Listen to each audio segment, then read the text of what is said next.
या तो वे भूख से मरें या खाने के पैकेट के लिए कतार में खड़े होकर गोली खाएं।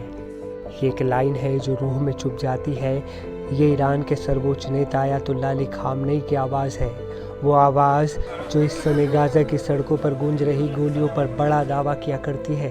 अफ़गानिस्तान, सीरिया, यमन और अब गाज़ा, ये इंसानियत के नाम पर इतिहास का सबसे सस्ता नरसंहार बन चुका है।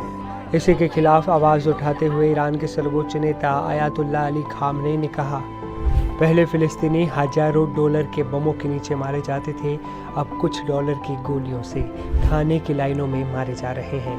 ये कोई युद्ध नहीं है, ये एक योजनाबद्ध हत्या है, एक ऐसा नरसंहार जिसे पश्चिमी रणनीति की सटीकता से रचा गया है।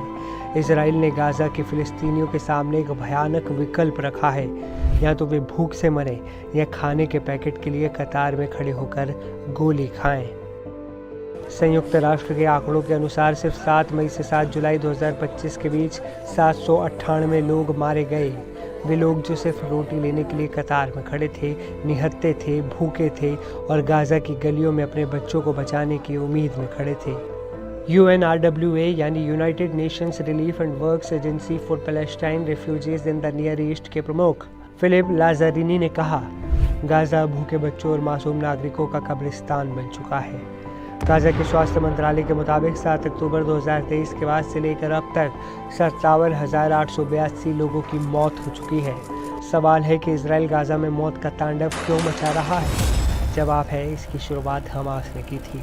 दिन था 7 अक्टूबर 2023 जब हमास के लड़ाकों ने इजराइल में कत्लेआम मचाया था, जिसमें 1219 इजरायली नागरिक मारे गए, 251 बंधक बनाए गए और उनमें से 49 अभी भी गायब है। गायब हुए 49 लोगों में से 27 लोगों के मारे जाने की पुष्टि इजराइल की सेना ने कर दी है। बाकियों का अभी भी कोई पता नहीं। हमास के इसी पाप का हिसाब बराबर अब इजराइल कर रहा है, फिलिस्तीन को कब्रिस्तान बनाकर। इजराइल में लगातार प्रदर्शन भी हो रहे हैं। लोगों की मांग है कि इजरायली सरकार हमास के चंगुल से बंधकों को रिहा करवाए। इजराइल की राजधानी तेल अवीव में भी लोग सड़कों पर उतरकर प्रदर्शन कर रहे हैं और अपनों को रिहा करवाने की अपील सरकार से कर रहे हैं। वहीं इजराइल के पीएम बेंजामिन नेतन्याहू कहते हैं, जब तक हमास को पूरी तरह खत्म नहीं कर देते तब तक कोई बातचीत नहीं होगी। हालांकि दावा किया जा रहा है कि फ़िलिस्तीन में इजराइल के हमले मासूम बेगुनाहों को भी मौत की नींद सुला रहे हैं। यही वजह है कि ईरान के supreme leader Ayatollah Ali Khamenei ने सिर्फ इजराइल से अपील नहीं की, बल्कि पूरी दुनिया से कहा, अब चुप रहने का मतलब है इस नरसंहार में शामिल होना। अगर अंतर्राष्ट्रीय समुदाय ने अभी चुप्पी साधे रखी तो गाज़ा ही नहीं, इंसानियत भी मर जाएगी। गाज़ा में इजराइल के कहर को आप कैसे देखते हैं? ईरान के सुप्रीम लीडर खामनेई को लेकर आपका क्या कहना है? नीचे कमेंट में बताएं।